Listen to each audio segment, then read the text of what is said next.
Shout out to Carter G. Woodson. Y'all know it's Yes, Black History let's Month. go. Every single day, we're going to shout out a Black historian. You may be the person we shout out because I think every single day that a Black person is alive, we are making history. So That's look at your right. neighbor, tell your neighbor, hey, you Black, you are historical. Come on for Carter G. Woodson, the founder of Black History Month. And if you don't know why Black History Month is celebrated in the month of February, it's because Frederick Douglass basically did not know his birthday, and he celebrated on February 14th. And we know Frederick Douglass was a great abolitionist. He was pivotal in just making sure that free slaves knew all about what was going on. And also, when you think about it, I think the Emancipation Proclamation. Let's go. Right, was Tongue twister. Say that 5 times. Was done in February. So a lot of folks get mad and they get upset and say, you know, Blacks, we got the shortest month on the calendar for Black History Month, and we get all up in arms. I used to be the same way. Like, why we get the shortest month? You know, why we got to get this month? But then once I researched, I realized that we got February, you know, just basically in recognition of Frederick Douglass, who celebrated his birthday on February 14th. Yes. All right. So, Dana, you got one shot to impress the folks. Give me a Carter G. Woodson quote that moves you the most. A Carter G quote that moves me the most. I have several. I like this one. Yeah, give it to us. Give it to us. Because this one is good. And this one should stick with African American men. Mm-hmm. I believe it goes, when you control a man's thinking, you do not have to worry about his actions. Powerful, Dana. Powerful. When you control a man's thinking, you do not have to worry about his actions. Indeed, that's it right that. there. When you control a man's thinking, you ain't got to worry about his actions. So, yeah. Carter G. Woodson. All right. So, hey, you know, sometimes we'll say stuff like, well, everybody should know that. Believe it or not, because Black history is still not really widely taught in schools. You know, we get February, we get 28 days, but then you push them 28 days down into a school day. All right. So how many days a week do kids really get to know about Black history? They get like about 15 minutes a day in the shortest month of the year. So come on. So we got to make sure that we're educating our youth about Black history, educating adults about Black history, know the meanings behind why we do, why we celebrate. And yes, Kimberly Irvin shared that it really was like Black Awareness Week. You know, it really started out as just 1 week. A week. And then it got extended. So we really only had 7 days. So we're doing good with this 28, y'all. All right. So it is 7 whole days. Right, and we're gonna have a good conversation on tonight. We got a lot of stuff on the roster that we're gonna address on tonight. It's gonna be phenomenal. But you know that happens after the what? The Dana drop. Boom. Boom.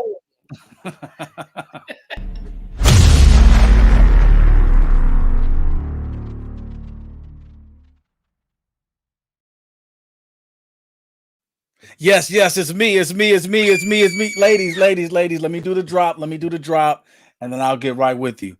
What's going on, beautiful people? I pray that everyone's in good health and good spirits during this time. Again, as we stated at the top of the show, please travel over to youtube.com/Donta Morrison and click that subscribe button. We really would appreciate you all getting our numbers up. We're trying to take this to the next level. Again, go and follow us at youtube.com/Donta Morrison. Click the subscribe button. Tell a friend, tell a loved one, tell a cousin, tell everybody about the show. We really would appreciate it. Listen, today we're going to talk about the power of community. The power of community. All right. No one person ever has all the answers. And regardless of the amount of Google view, whatever they look up, whatever they try to research, and whatever they try to find, consulting with experts is always going to give you better information. So not one person in the community can do everything alone. We have to come together as a collective to try to better our communities. We're trying to get this to the next level. And if you're always saying, well, I want to do this, I want to do that, get a collective. Get a collective. Get together with someone that may know a little bit more than you. Talk to an expert. Do a little research, but don't try to do it alone. Pushing your limits. When working alone, it just seems too easy to give up when things are hard. But by surrounding yourself with others, working toward a similar goal and objective, you'll get motivation, you'll get support, and you'll get that friendly competition to push yourself a little further than you would have if you were doing it by yourself. You ever go to the gym by yourself and you're working out by yourself and you start working out and you just be like, well, I'm going to do it later. Well, I'm going to do 5 now. Well, I'm going to do 3 now, 3 reps or 5. Just imagine if you're working out with somebody, they're going to be, come on, man, give me one more. Come on, girl, give me one more. Oh, you could do that extra mile. You could do those extra steps. Just surround yourself. Push your limits. Working alone often is too easy to give up. Don't give up. Surround yourself with people that are working towards similar goals and similar objectives that you are. Support and believe. Some days, those big goals just seem impossible. On those days, you just want to give up.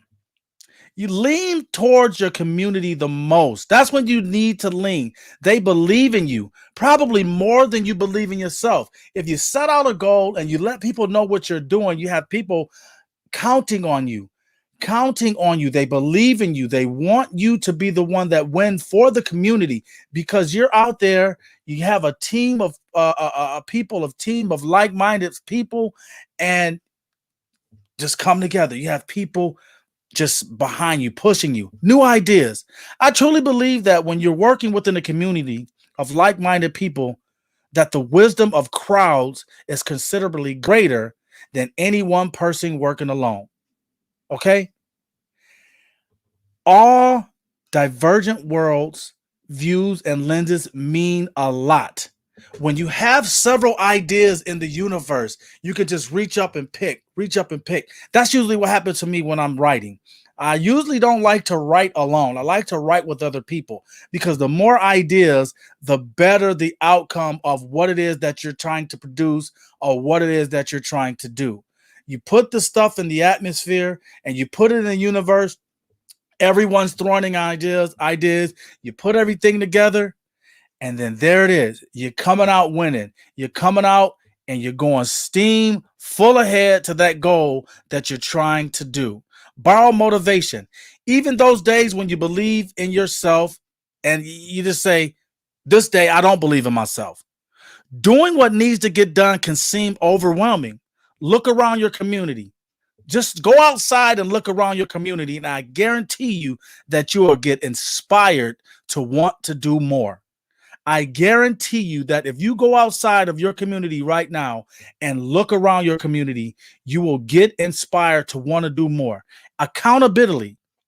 If you are an uber responsible person, you may not want to admit it, and you may not want to admit it to yourself, and you may not want to admit to other people who care about you when you're pulling all the weight and you want to get it done. There's nothing like having to be accountable to others to get your game on point. Accountability, allowing others to help us is hard, but it ultimately raises everyone's game, and suddenly that summit or that goal is near than far. Trust me, believe in the power of community. And if you're going to do it, gather everything together, get everybody together, a team of like-minded people, and I guarantee you, you'll make a change in your community. You're going to make a change. That's a Dana drop, and I'm out. Peace.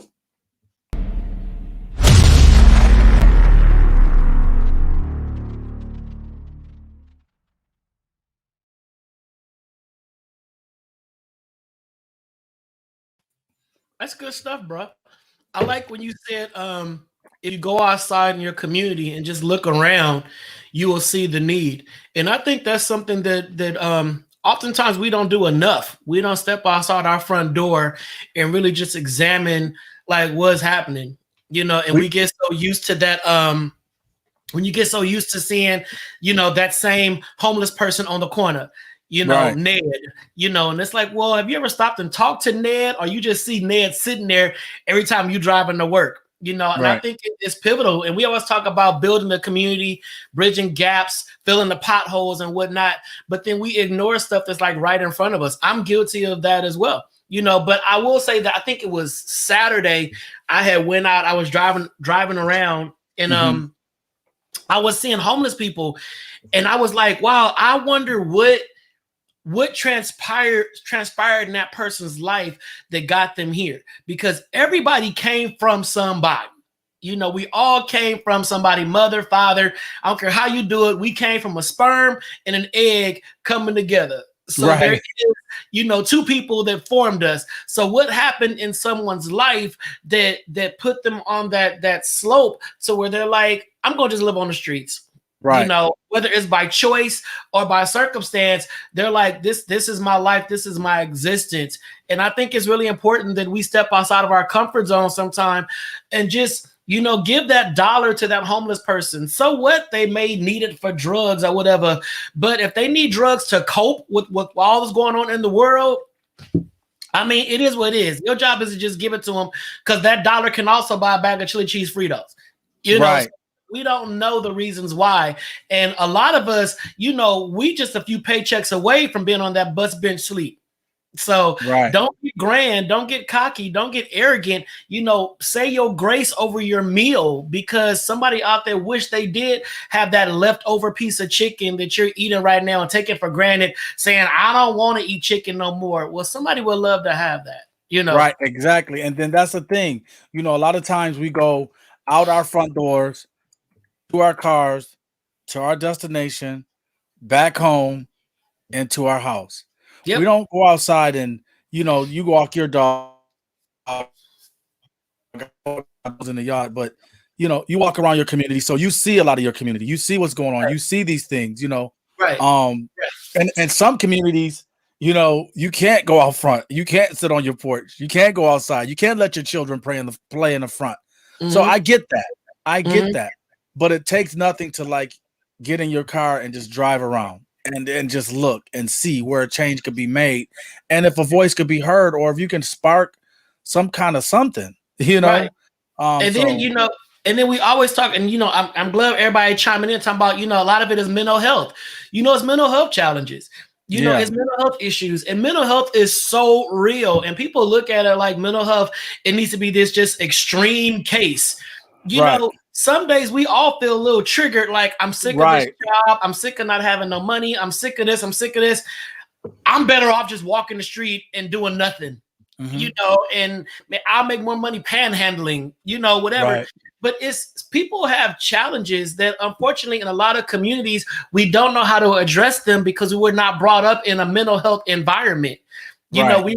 we were not pushed to go to the therapist. We were not sent to sit and talk to a counselor. We had to push through our problems or push through the circumstance and keep working. You know, we couldn't take Right. a sick day to go to the doctor, because a sick day means you might not get your check. You Right. know, we didn't have the money for the copay associated with getting a therapist. And you know, now I'm blessed enough to be able to afford a therapist. But I told my therapist, I said, yo, at first I was only getting 4 and 5 sessions, because that's all my copay will cover. It's like, we'll cover the first 5 sessions. After that, you on your own. By the time they get to the 5th session, I'm like, you're just now getting me comfortable enough to want to open up to you about what Right. I'm really going through. So I need long-term mental health counseling. I need someone to talk to me for at least 2 to 3 years. You know, Well, but now well, I'm you blessed could enough to have the money. you can always go on the Yanni because she get right to you like within the first 2 minutes. Right. I mean, y'all Beloved, beloved, beloved. you know, I you love know, when she y'all said that. 8 hours and your whole life is just fixed. 2 good Beloved. days, Layama, and you're good. You know, but I just think that it's really about it. And then we gotta look at, yes, Kimberly Irvin just said it, the foster Yes, children. I Kimberly. think Sharon Yeah. said it as well. It's a lot of foster kids that's just going through. You know, they going through. They're like, I'd rather live on the streets than live in another home that's gonna burn me, hit me, beat me, cuss me out, touch me inappropriately. I'll try my luck in the streets. Right. You know, Right. I'll just try my luck. And I think that we got to just look at all these reasons why someone that you're driving by and locking your door and rolling your window up, it's a whole lot of factors to why that person is out there. So I think when you said, you know, ride through the neighborhood, it just triggers something in me that we gotta realize our blessings and realize what we have. And all this complaining and whining and all that about what I don't have and won't. Look out the window. Bro, I just told you, and I did it again this weekend. I took my boys and we went downtown, and I took them down Skid Row again. And, you know, this time it was a lot worse than it was before the last time. And it was like, you know, we seen people out there with little small barbecue grills, but they weren't cooking on the grills. That was their heat. Mm-hmm. They were lighting the grill as their heat. And my sons, you know, they're looking like, and I'm like, these dudes got iPads, 3 or 4 game consoles, shoes. All the right. I mean, they're, you know, they got stuff, you know, I could take them to Ralph's and get them a pair of shoes and get them some clothes from, as long as they're clean, I'm being a good father. Right. But, you know, but, you know, you want your children and, you know, you want them to have what you didn't have coming up. Not to say that we were poor coming up, but still, you want them to have better than what you've had. And you have to sometimes give them a culture shock. Like, yo, bro, you don't necessarily have to have no Nikes. You can have some Psyches. You know what I'm saying? And your Nike sign could be going the wrong way. But as long as them shoes is clean and stuff like that, it's you know, that's it. And I forgot what I was going to say, something else. But anyway, it'll come back to me. But what I'm saying is, people need to just, like you touched on something. A lot of people aren't thankful for what they have. They're not thankful for the small things. They always want the big things, the big things, the big things. And it's like, well, dude, you can't even be appreciative of the small thing that you have. How can you get blessed with a Range Rover and you don't even take care of the Prius? You know what I'm saying? The Corolla. Or the Corolla. Or the Festiva. Right. You know what I'm saying? So, right. So, and that's real talk. A lot of it really is first world problems. It's just first world problems. And I think oftentimes people don't know how to properly define happiness. Right. You know? And it's like they're so focused on finding happiness in material things and what they have and what they can show off and what they can floss. You know, that's their happiness. But if you strip all of that down to just the bare essentials, the mere fact that you can inhale and exhale, that should bring you some kind of happiness. It really should. And I think that it's so important that we just stop for a minute, you know, and check ourselves and say, how am I defining happiness? Because I look at, I was sitting here, all I do is sit here in front of the computer, dissertation mode. But I was thinking yesterday about all of the people who are now, you know, TikToking and IG fame and all this kind of, you know, internet fame. What if the internet just goes away tomorrow? Did you see that? All of their existence on how many likes they get, how many folks follow them, and how many props they get. But what if the internet leaves tomorrow and we're now back to writing a letter and putting it in the mail? Oh my God. You know, calling somebody on the phone and having a conversation. What would they do? You know, do they know how to be happy without all of that? Go ahead, Dave. I put a post up a few months ago, and I said the internet. What did I say? I gotta go back and look at it, but it's something like IG's discontinue. Instagram is over. Your modeling career is poof over. Done. Now you got to go be a CNA. You know what I'm saying? Right. Everybody want to be a nurse. Now you got to go be a dental hygienist. You know what I'm saying? And it's like, come on, man. All of this the smoke and mirrors, social media fame, and it's so crazy because it's like we didn't have that growing up. I wish. Do you know what I can do and what you can do? What I can do as far as my music and writing, if I had the internet 10 years ago, 15 years ago, Yeah. like how it is now. I mean, Yeah. my stuff is coming to me now, but good things come to those who wait and who are good stewards. And I tell people, I'm preaching, stop. But what I'm saying is, and I tell my friends all the time, pay your tithes, man. Even if you don't go to church or whatever, find somewhere to pay your tithes, because I'm telling you, I'm a living witness about that, man. Me too, bro. When you pay your tithes, doors fly open, bro. Fly open. I mean, like literally, the stuff that has happened during this last year, during this pandemic, dude, man, I can't even. A 2-story what, Dante? Come on, you know what I'm saying? Right. You know what I'm saying? The stuff that has happened during this pandemic alone is No, I just, get it. it's I did just the same crazy. thing on yesterday. I got more blessed in 2020, than many of the years prior. Yeah. And it's because my trust shifted, because so much stuff was taken from us. Yep. It's like I gotta find a way to make this happen. And it's really all about, what are you relying on for happiness? What are you relying on to make you feel good? What are you relying on to give you that peace and that what are you relying on? And when you think about 2020, and we're so off topic, when you think about 2020, hey, but this is good. This is needed. This is needed. And all the stuff you went through in 2020, think about it. And you are still here. You're still here. Nobody should have entered 2021 complaining, grumbling, nothing. It's like, whoa, oh my God, I don't know how I got here, but I made it. And in the midst of all that, I would say 99% of the folks watching this show tonight did not miss a meal in 2020. You probably ate more in 2020 than 2018 and 19 combined. And that's the problem. You were at home, your storehouse still stayed full. It still stayed full. You did not go without. And even when you thought you were going to go without, somebody either knocked on your door, they cashed at you, they PayPal, they did something to make sure you had what you needed. So as we drive by and look at folks out there that don't have nothing, think about how you were kept and restored all of 2020. And that's the I feel like, wow, I'm here. And that's the thing. That's the thing.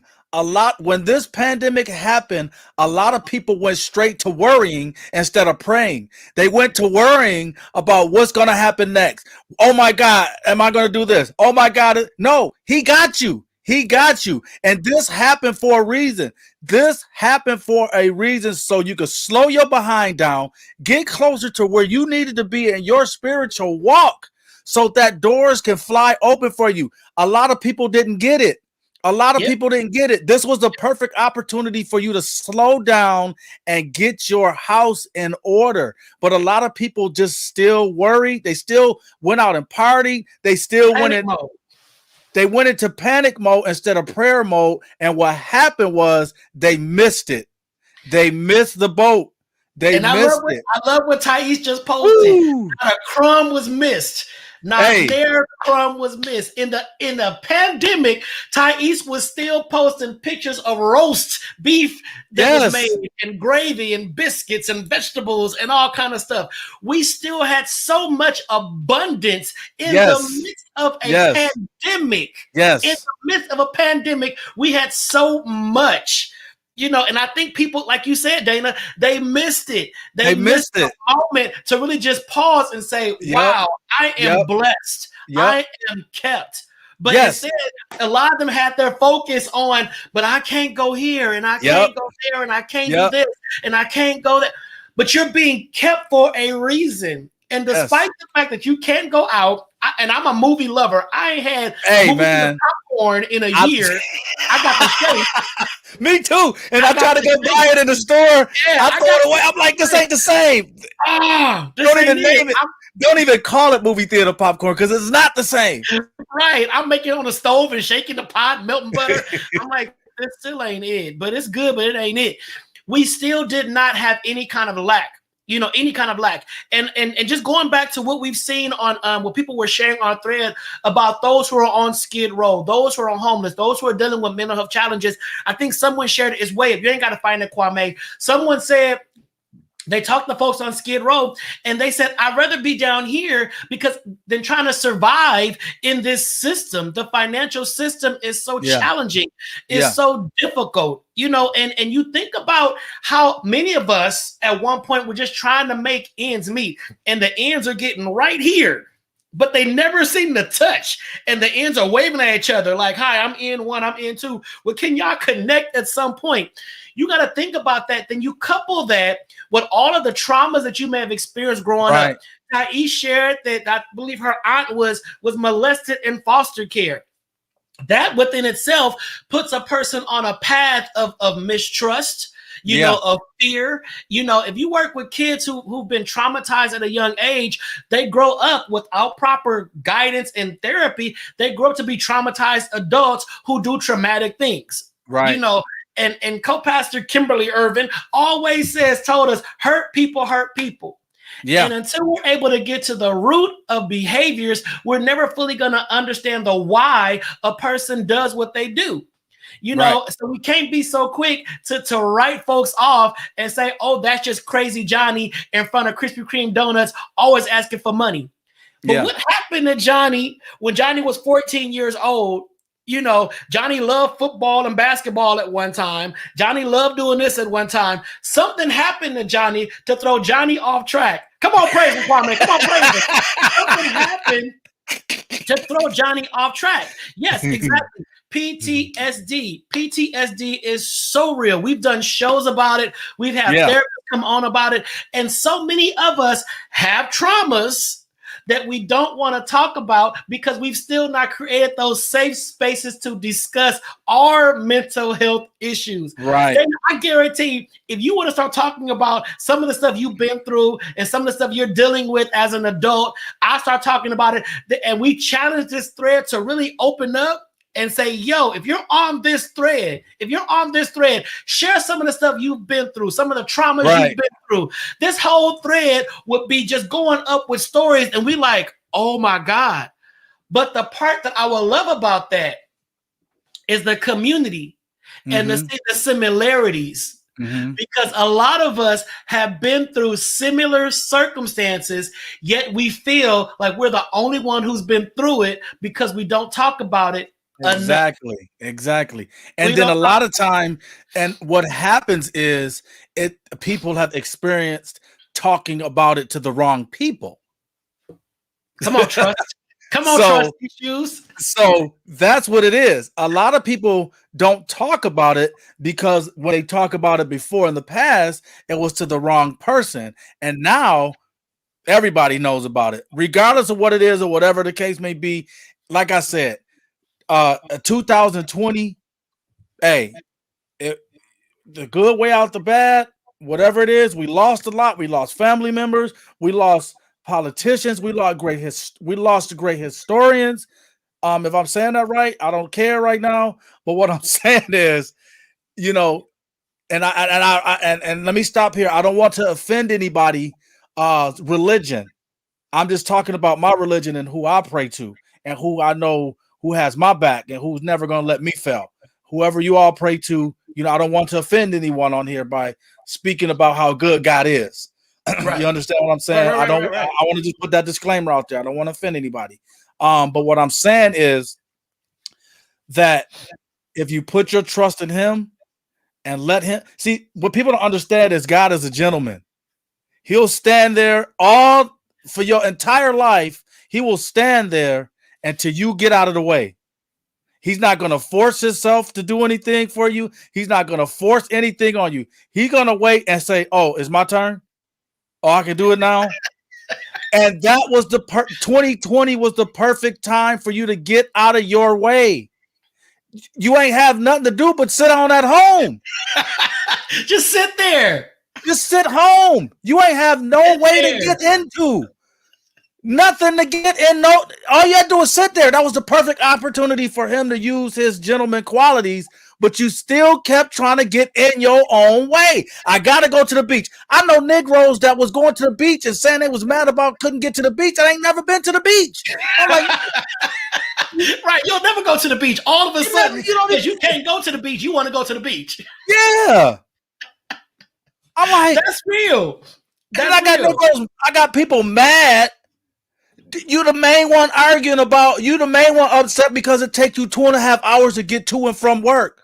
You ain't even got to go to work now. You can work from home. What are you mad about? What are you mad about? You saving on gas. You saving all kind of stuff. They missing the point. The point is, thank God you still have a job. Hello. That's the point that you're missing. Stop getting mad about the traffic. Stop getting mad about this. You still got a job. A lot of people got furloughed. A lot of people got laid off. You still have a job and you're pissed off because you can't get out and go to that building? Man, I mean, I think that, and I don't think it has to, I don't think it really, and I love how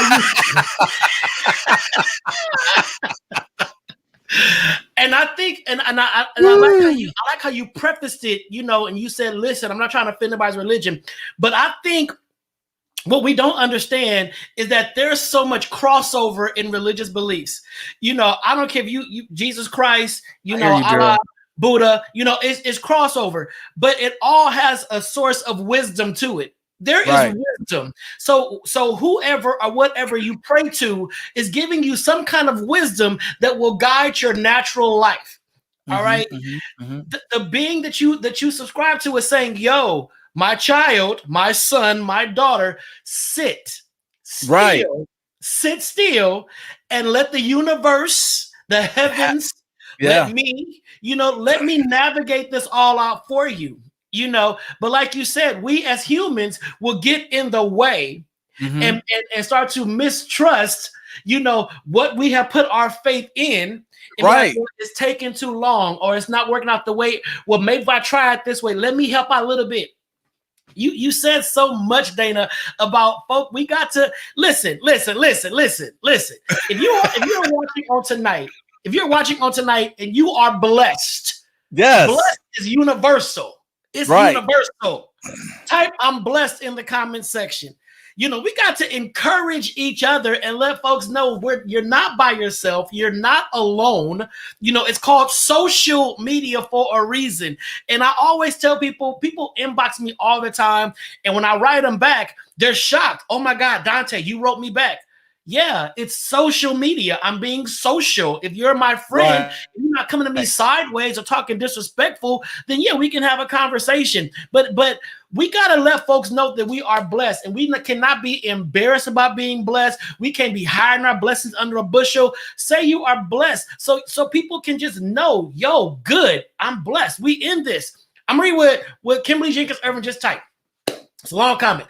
I have a cousin who was schizophrenic for years and we never knew. Wow. We thought he was just funny and acting. My Black family never investigated his strange behavior. We didn't have a clue. Like most families, we said, that's just Joey. He had a situation happen and was finally diagnosed. So for years, we laughed at him, not maliciously, just thinking he was being funny. Bingo. And that's something that we do so much because we fully don't understand the large spectrum of mental health. You know, and we look at somebody and like I said, I think all of us have some kind of mental health problem. We all do. And that's not counting nobody. We all do. Growing up African American, we crazy. Yeah, we got some kind of mental health problem, you know, and we do that quite often. We'll see a little kid running around and like, oh my God, what's wrong with him? What's wrong with him? It could be something mental that we need to talk about and not just shame him or beat him into submission or have him go sit in the corner because he's too anxious or too antsy. We got to figure out how to work with people. And I always applauded my sister because my little sister, before she got into the music industry, she used to work in schools. And her job was to work with God, I know I'm not gonna say retarded because that's so politically incorrect, you know. But well, you already said it. Right, but I know. I'm just saying, you know, I don't know all the language, learning disabilities, whatever it is. But my sister, and they weren't autistic. They were just slower to learn. They were slower to learn. But my sister had the patience of Job. I mean, she would call me at work and say, Dante, I'm finna put such and such on the phone so he can talk to you because he has to learn how to have conversations. And these are like junior high and high school kids to learn how to talk. So yeah, special needs. We'll go with special needs. Yeah, And yeah. he'd get on the phone. He'd be like, "Hey, Mr. Dante," and I'm like, "Hey, what's up, man?" And we'd have conversations because she's like, "I need him to learn how to have conversations." She would take them all to McDonald's, her whole classroom, and have them order and have them pay and learn how to count the money. She didn't care the folks behind them in line was getting all irritated and agitated, like, what's taking them so long? And she like, yo, they need to count their money. They need to count their change. They need to figure this all out. She taught them how to have life skills because so often we'll just throw them to the side, and say, "Oh, I ain't got time to deal with them. They special needs. They challenge. They this." It takes a special individual. That's a ministry. Seriously, to work with people that have learning disabilities or learning challenges, or special needs, cognitive and intellectual disabilities. That's a special kind of person. And I've always applauded those individuals because you have to have patience and understanding. Yes. But so often, we will throw them to the side and say, go sit your ass over there and be still, be quiet, go do this. Kid don't know. And it's similar to older people. We see an older person walking down the street, they talking to themselves. We walk by them and we all nervous. Are they having conversation with us? They not making sense. Those are mental health situations. Some of it can be the result of taking a bad bump, from a street drug, and it messed their brain up. That could be the outcome of that, but it still affected their mental health. So, David, you started this as we leave back out of our garages in our Benzes, Beamers, and Bentleys, and we drive down the hill, and then we hit the block. Right. To see all the encampments, and we start to see all the people that don't look like us. Instead of turning our nose up, let's, one, count our blessings, and two, realize that could have been us. Yeah. That could have been us. I think about that all the time. That could have been me. A lot of those folks with mental health issues, they can't afford the medications. They don't know where to go to get the medications. They don't get prescribed the right medications.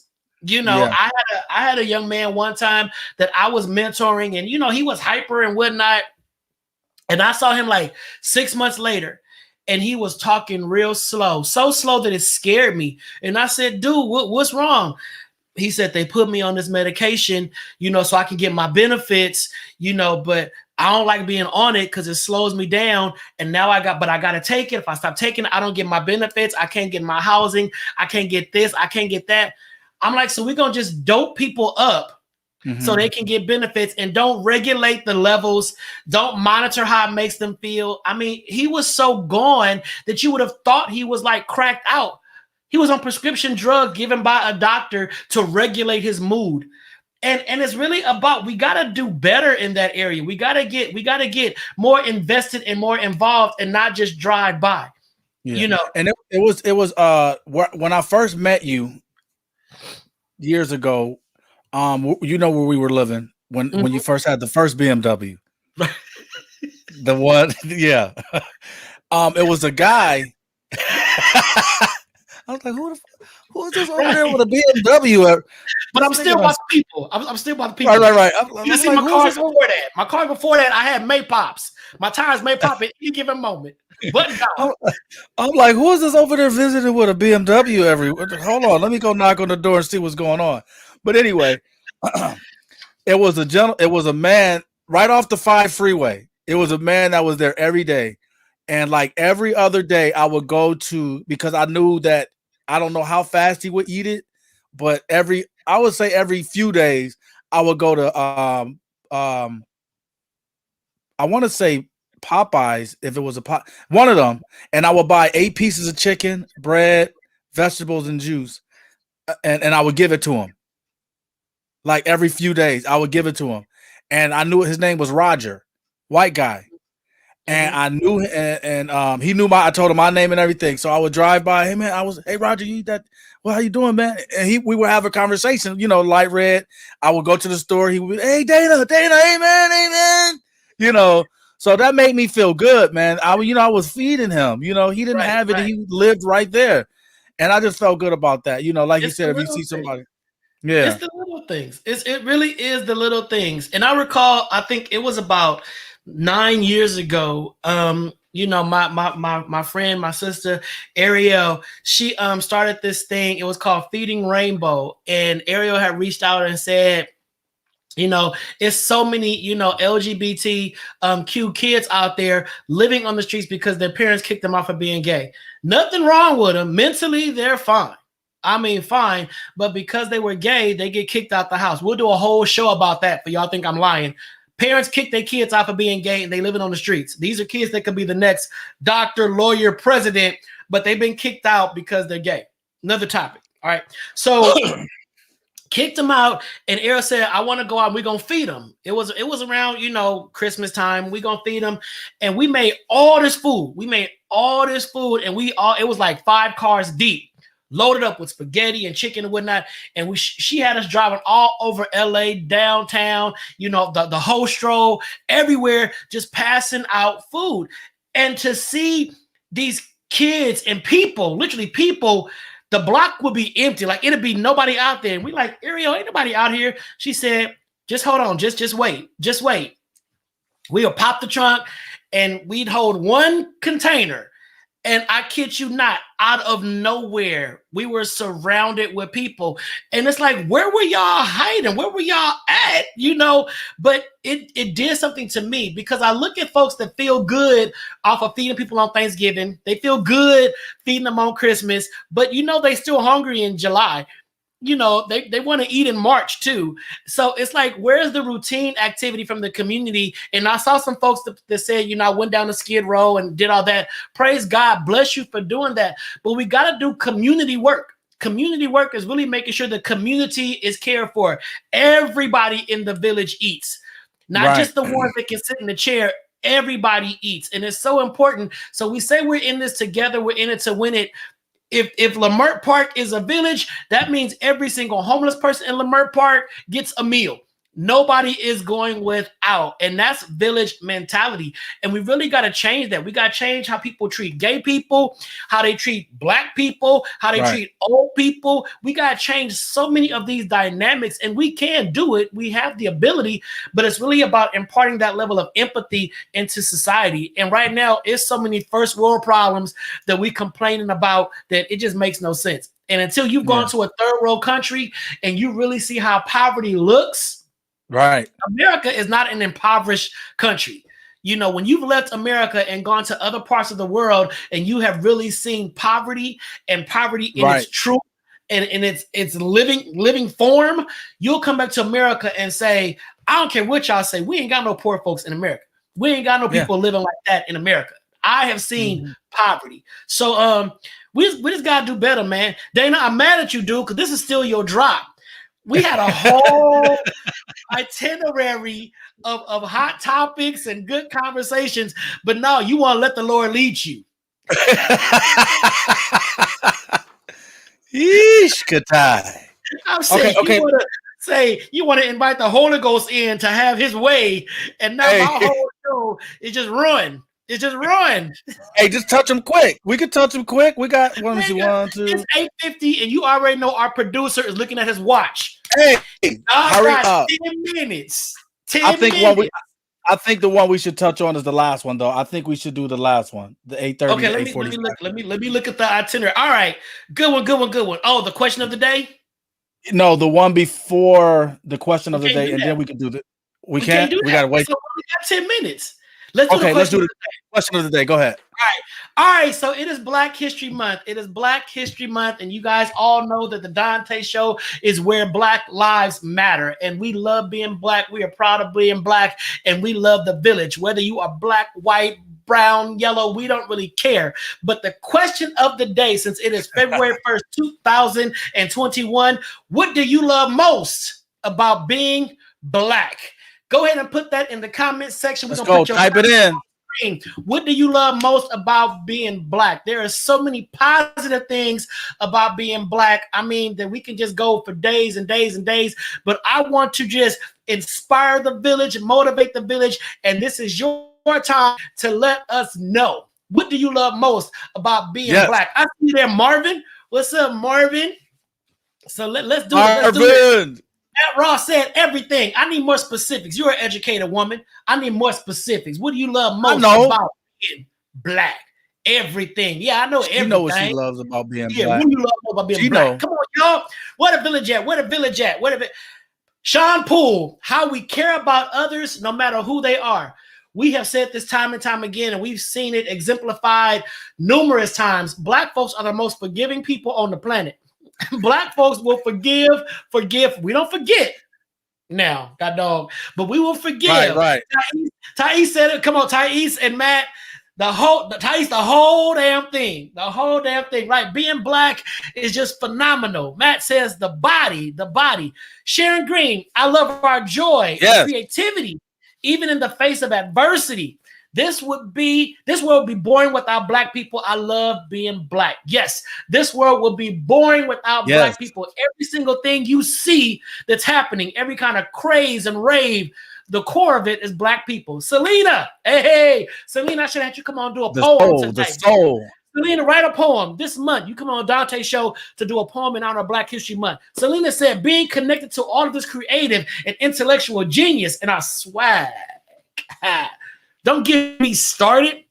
Selena is a poet, y'all. Selena is a spoken word artist and brings the fire. Tony is watching on YouTube. We are the best singers, hands down. The best and most emulated vocalists are of a darker hue. Yes, Christine, and our spicy shades. Yes, this melanin comes in all complexions, and our black men. You're looking at two of the finest ones right now on the TV monitor, girl. What do you think? Black men right now. Rochelle, here we go. We are strong. We are caring. We are excellent in all things. We are intellectual, and our melanin be popping. Yes, most deaf. Most said we are powerful, forgiving, understanding, most feared, and also our creative genes. You know, we all in this. We are all in this. We strong, caring, excited. Our faith in God. Come on, Sherman. Woo! Our faith in God. Our faith in God. Our faith in God. Selena, your books. Here it go. Black Twitter rules. We come up with the cool memes and gifs and coin all the slang vernacular phrases that go mainstream. Everyone copies our fashions and our styles. Everyone. Can we say Jody Watley and Madonna? Who was out first? Jody Watley. But then who took lace and made it her own? Madonna. Come on now. You can't be a bigger biter than Madonna. Oxtails. Oh, Thais. Let me know when they on sale next. Ooh, some oxtails. Look at Matt. It's the chitlins for me. I'm with you, sis. Chitlins. Hot sauce and cornbread. Chitlins. Hot sauce and cornbread. With a nice bowl of black eyed peas. Come on here. Blackplanet.com. Iconic. Our ghettoism. Yes, John, our ghettoism. K, our ability to master. You know, put that back up. Our ability to master. Listen here. Hey, come on, K. Everything. Think about everything. Every single sports thing that's out there, we mastered it. Every single instrument, we mastered it. Every single talent, we mastered it. You know, black folks have the ability to master. And after we master it, we sit on down, like Thais said, and with a nice hearty bowl of red beans and rice, and we goes in with the red beans and rice. And nobody makes hot water cornbread like black people. Hey, hot Dante. Cornbread. There, Kwame. Kwame. Kwame. Yes. Bring up Marvin. Bring up what Marvin said. He said we're automatically on 2 and 4. I beg to differ, except on the Family Feud.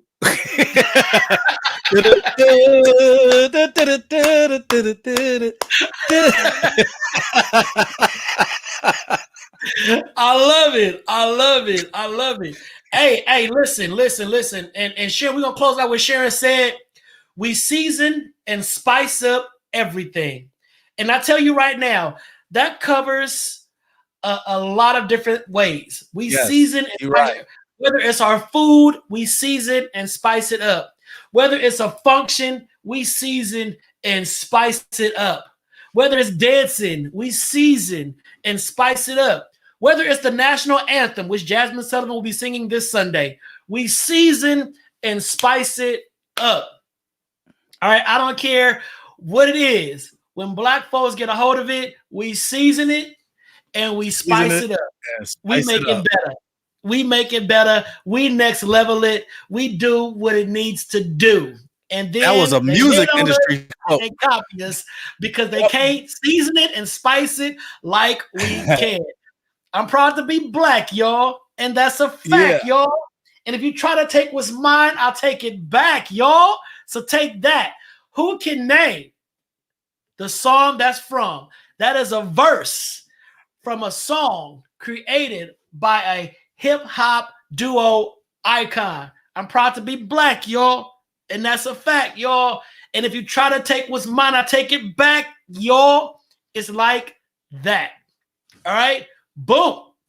So it's 8:56, y'all. We gonna wrap it up. We gonna wrap it up on tonight. If you have not subscribed to the Donta Show, please make sure to go to us on YouTube, youtube.com/Donta Morrison. Like, subscribe, share, check out all the other episodes that we have done. We have done a lot of episodes with some phenomenal guests. We've had some great guests on the Donta Show, and I'm gonna ask that you just subscribe. You know, invite your friends, your cousins, your loved ones to watch the Donta Show. Check out me and Dana every Monday and Tuesday. Kwame, I'm gonna forego the commercial on tonight because we're so pressed for time, and I know that it's longer than 3 minutes. I want to end on time tonight, so make sure to come back tomorrow night. Tomorrow night, we got a special guest. We're going to talk about human trafficking. For those that may not know, in the month of January, there was a human trafficking ring that was busted up. 33 kids were found who were victims of human trafficking. And Tara Hilliard is going to come on tomorrow night. We're going to talk about human trafficking. Yes, it is a very sensitive subject, but we need to make sure we keep talking about this kind of stuff so the community can be fully aware. Yes. We have kids that are out there right now who have been trafficked and they're being forced to sell their bodies. All right, forced to sell their bodies. This is boys, girls, women. It's no respect of person. All right, but it happens. Right. So tomorrow night is going to be a very powerful conversation. Please make sure to check us out. Dana, what's your closing comments? We got 1 minute and like 42 seconds. Hey, ladies, what's happening, ladies? What's happening? Hey, check it out. Before we go, we got to spread love. Instead of spreading lies, we have to spread love. Instead of spreading lies,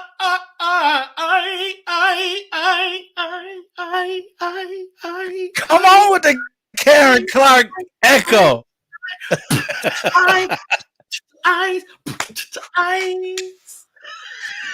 Thank y'all for tuning in. We love y'all. Please remember to reach out to somebody, whether you think they're doing good or not.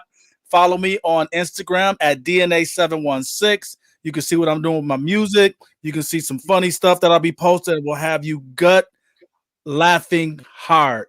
So check us out. Check me there. And again, send a letter, send a text, send an email, anything. Make sure people are doing good. Make sure, and again, a simple hi, a simple hello goes a long way, especially during this time. And as I say all the time, me and Donta love y'all, and ain't it a damn thing y'all can do about it. We love y'all, so make sure to follow me on Instagram. Just go to Instagram, type in Donta_Morrison. Check out your boy on IG. I don't post a lot, but what I post, it matters. So please follow me on Instagram. Make sure to follow us on YouTube. Again, do not sleep on our YouTube page. I'm telling y'all, go to the YouTube, subscribe to your boys. YouTube.com/Donta Morrison, Donta and Dana. All right. Dana. And yes, Selena got the artist. That was Run DMC. Run DMC, proud to be black. All right, bliggity, black all day. So, Village, you know y'all are our ride or dies. We ride or die for y'all. We love y'all. We appreciate y'all. Yes. And your next drive out your house, look around your community and ask yourself, what can I do to make a difference? All right, y'all. Take care. We'll see you tomorrow night, 8 p.m. Don't miss tomorrow night, 8 p.m. tomorrow night. It's gonna be a phenomenal conversation. Take care. God bless. Stay safe. Cover your face, social distance, and all that jazz. Y'all know the drill. It's been almost a year. All right, we'll see you tomorrow. Take care. Peace.